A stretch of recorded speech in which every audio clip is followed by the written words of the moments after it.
Welcome to another episode of Ancient Asian Legends. I'm your host, Mei Li Soon.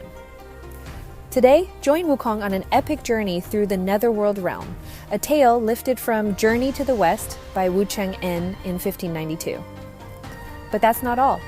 Stay tuned for our proverb of the day, infusing our narrative with timeless Asian wisdom. Without delay, let's dive into Havoc in the Netherworld Realm.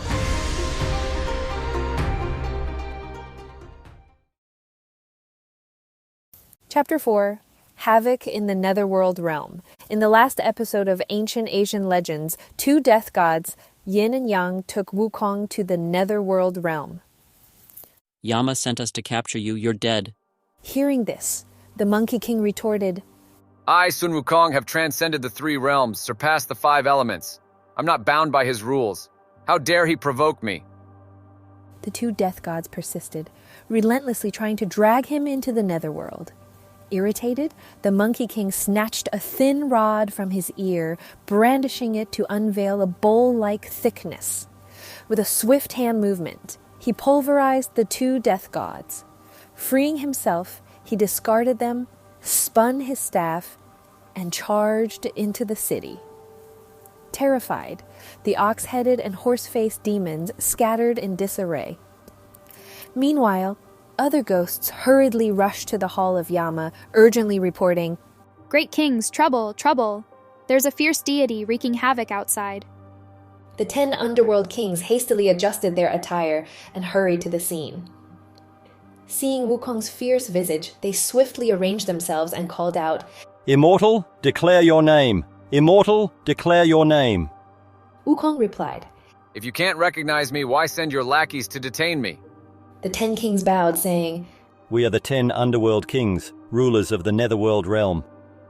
As kings with spiritual insight, why the ignorance? I, Sun Wukong, cultivated the Tao, achieved immortality, transcended the three realms, and leaped beyond the five elements. Why shackle me? Immortal, calm down. Mistakes happen. Perhaps there was an error in summoning the death gods. Enough talk! Bring me the book of life and death for examination. Upon hearing this, the 10 kings promptly fetched the book for inspection in the hall. Brandishing his magic staff, Wukong boldly ascended the hall of Yama's central seat, facing south. The 10 kings commanded the court scribe to fetch and examine the records. Diligently, the scribe produced 5 or 6 ledgers and 10 categories of documents, meticulously scrutinizing each one.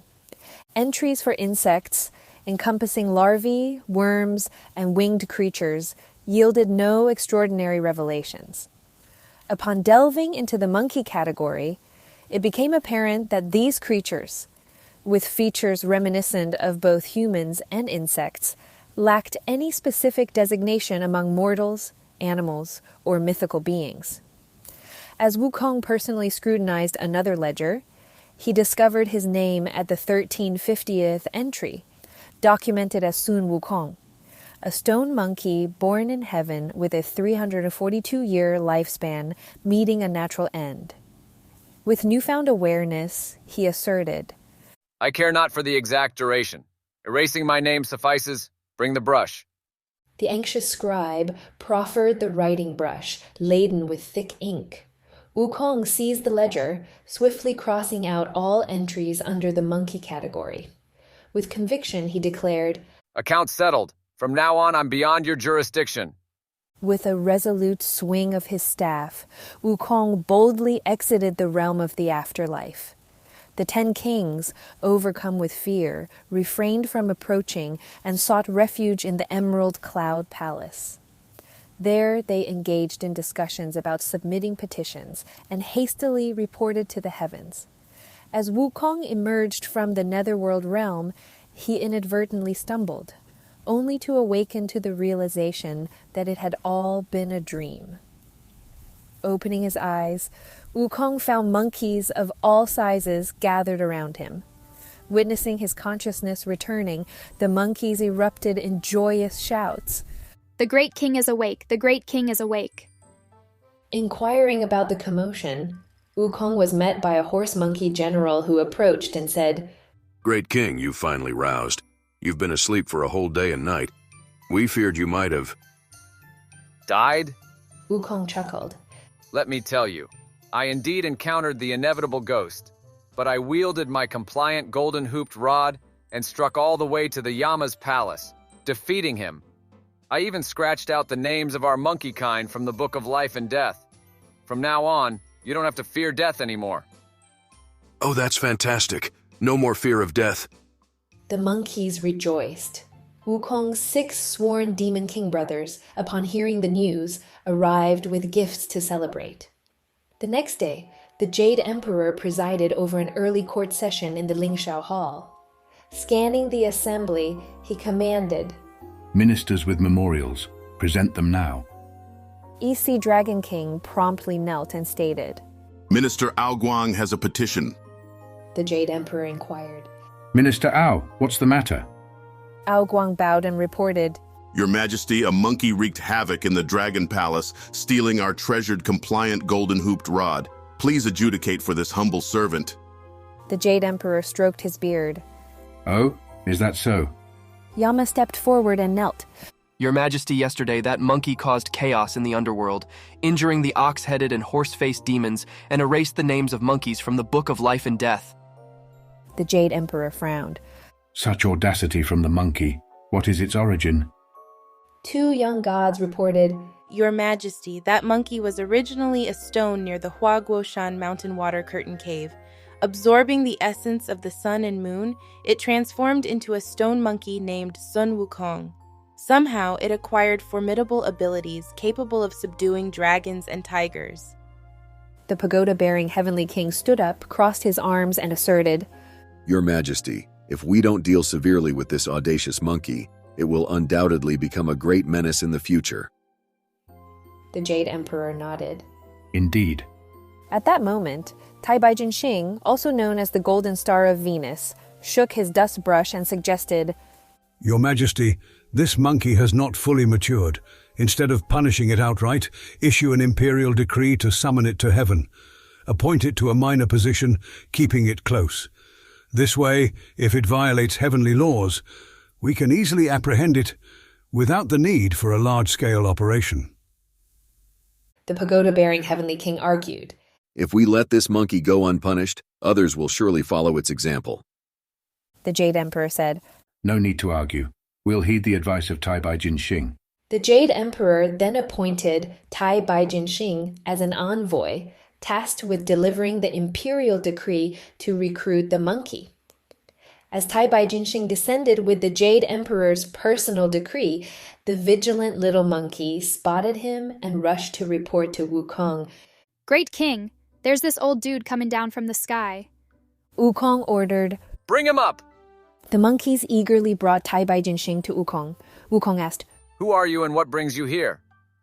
Taibai Jinxing straightened his attire and said, I am an envoy sent by the Jade Emperor, named Taibai Jinxing. The Jade Emperor has commanded me to invite you to heaven. To heaven? Why would I go to heaven? To serve as an official. Heaven has an abundance of enjoyable things, flowers that bloom without wilting throughout the 4 seasons, fruits that are bountiful year-round, stars forming a Milky Way, and rainbows, creating a flying bridge. The scenery is beyond description.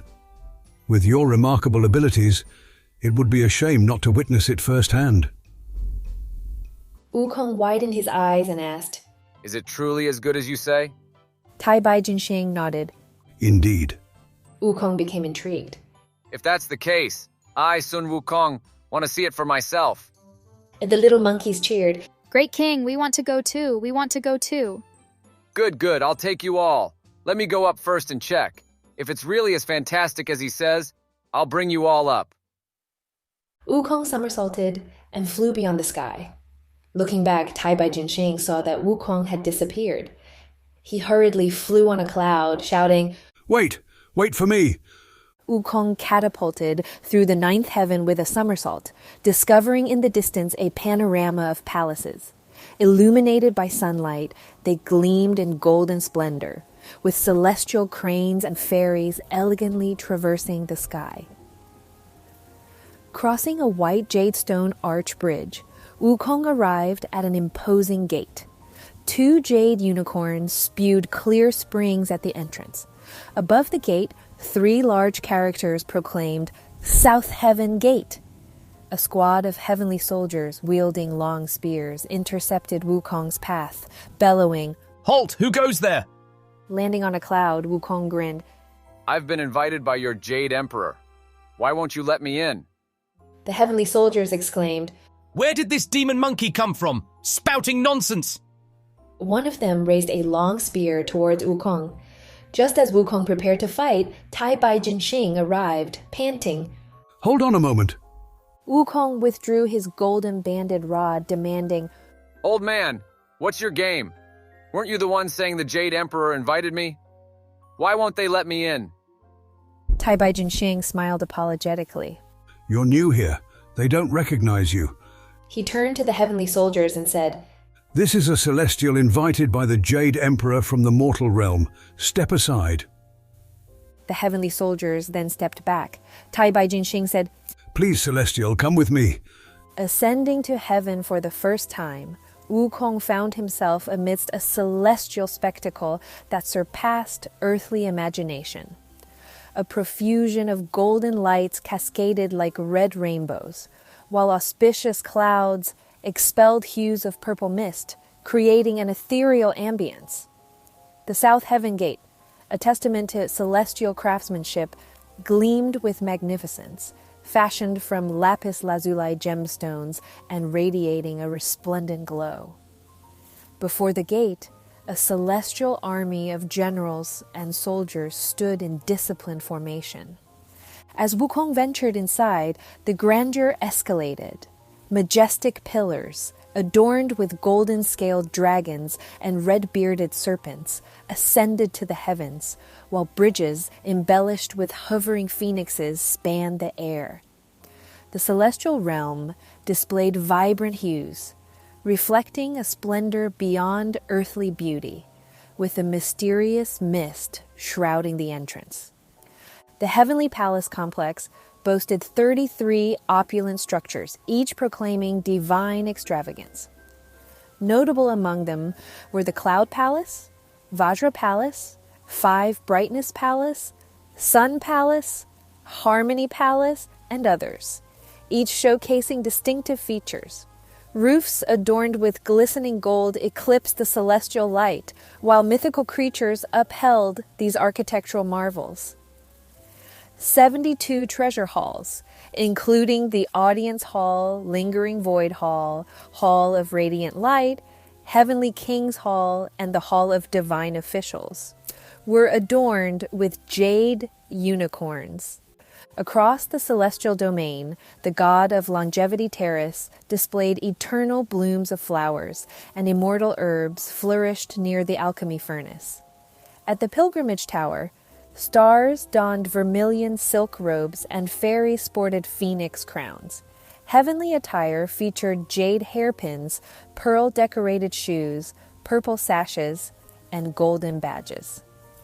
When the golden bell resonated, denizens from 3 heavenly realms congregated at the alchemy platform, while the celestial drum signaled myriad saints to pay their respects to the Jade Emperor. In the Lingxiao Hall, marked by golden nails and silver doors, phoenixes gracefully danced near the Vermilion Gate. Pavilions, terraces, and corridors displayed intricate beauty, with dragons and phoenixes soaring on every level. In the central hall, a purple summit crowned with a brilliant gold gourd soared skyward. Heavenly maidens wielded palm leaf fans, and celestial ladies adorned themselves with immortal scarves, contributing an exquisite touch to the enchanting grandeur. Tai Bai Jinxing said, Celestial, please wait here. Let me go in and announce your arrival. He then ascended to the hall, leaving Wukong to marvel at the heavenly wonderland. How is Wukong's first meeting with the gods of Ninth Heaven and the Jade Emperor? Stay tuned for the next episode of Ancient Asian Legends.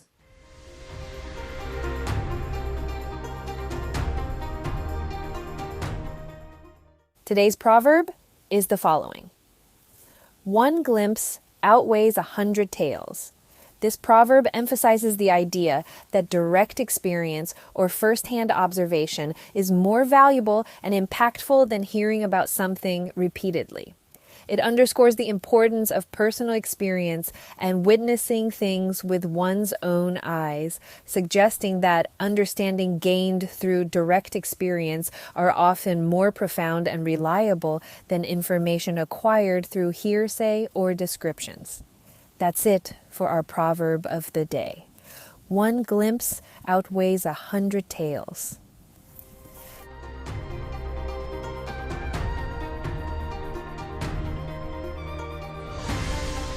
Today's episode was translated by Mei Lee Soon, with original music by Studio Columna, Eshad Danielian, and Jeff Harvey. If you enjoyed this episode, please share the joy with others. Find ancient Asian legends on social media for more proverbs of the day.